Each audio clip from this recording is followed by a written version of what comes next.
Bonjour, aujourd'hui c'est le 22 avril, bienvenue à notre méditation sur la grâce et notre lecture se trouve dans Proverbes chapitre 8, versets 22 et 23.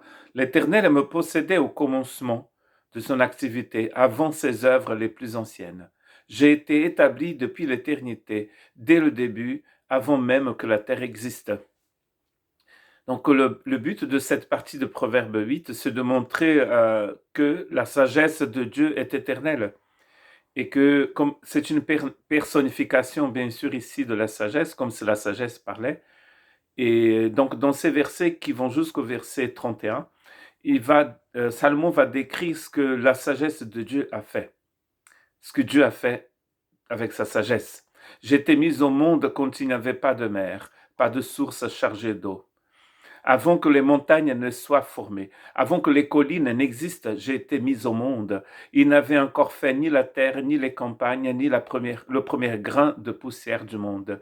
Lorsqu'il a déposé le ciel, j'étais là. Lorsqu'il a tracé un cercle à la surface de l'abîme, lorsqu'il a placé les nuages en haut, et que les sources de l'abîme ont jailli avec force, lorsqu'il a fixé une limite à la mer pour que l'eau n'en franchisse pas les bords, lorsqu'il a tracé les fondations de la terre.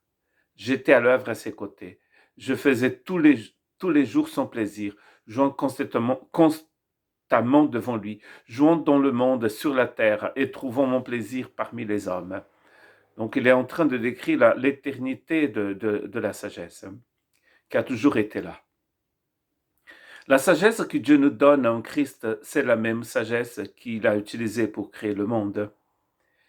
Et nous savons que, comme nous avons vu hier en 1 Corinthiens 1:30, c'est grâce à lui que vous êtes en Christ Jésus, lui qui est devenu par la volonté de Dieu notre sagesse, mais aussi notre justice, la source de notre sainteté et notre libérateur. Donc c'est pour dire que nous n'avons pas d'excuses. Ce que Dieu nous propose, c'est quelque chose qu'il nous a déjà donné en Christ.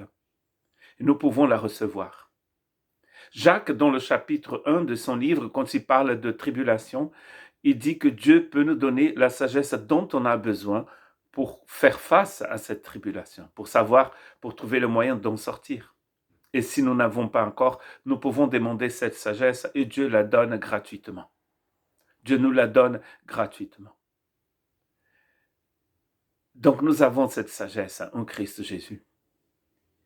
Et un texte encore plus étonnant de Colossiens, de Corinthiens, nous dit que le Christ, nous prêchons un Messie crucifié, scandale pour les Juifs et folie pour les non-Juifs, mais puissance de Dieu et sagesse de Dieu pour ceux qui sont appelés, qu'ils soient juifs ou non.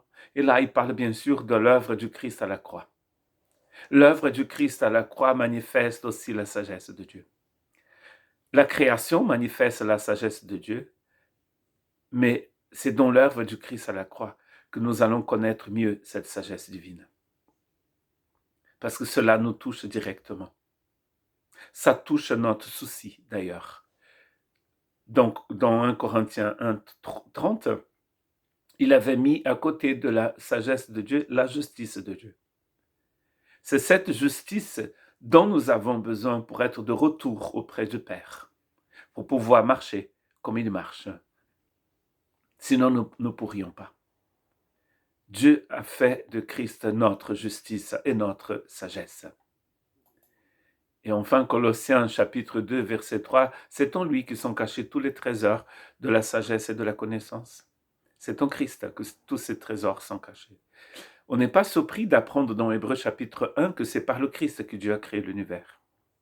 Donc le Christ possède cette sagesse éternelle depuis toujours parce qu'il est le Fils de Dieu. Que Dieu vous bénisse.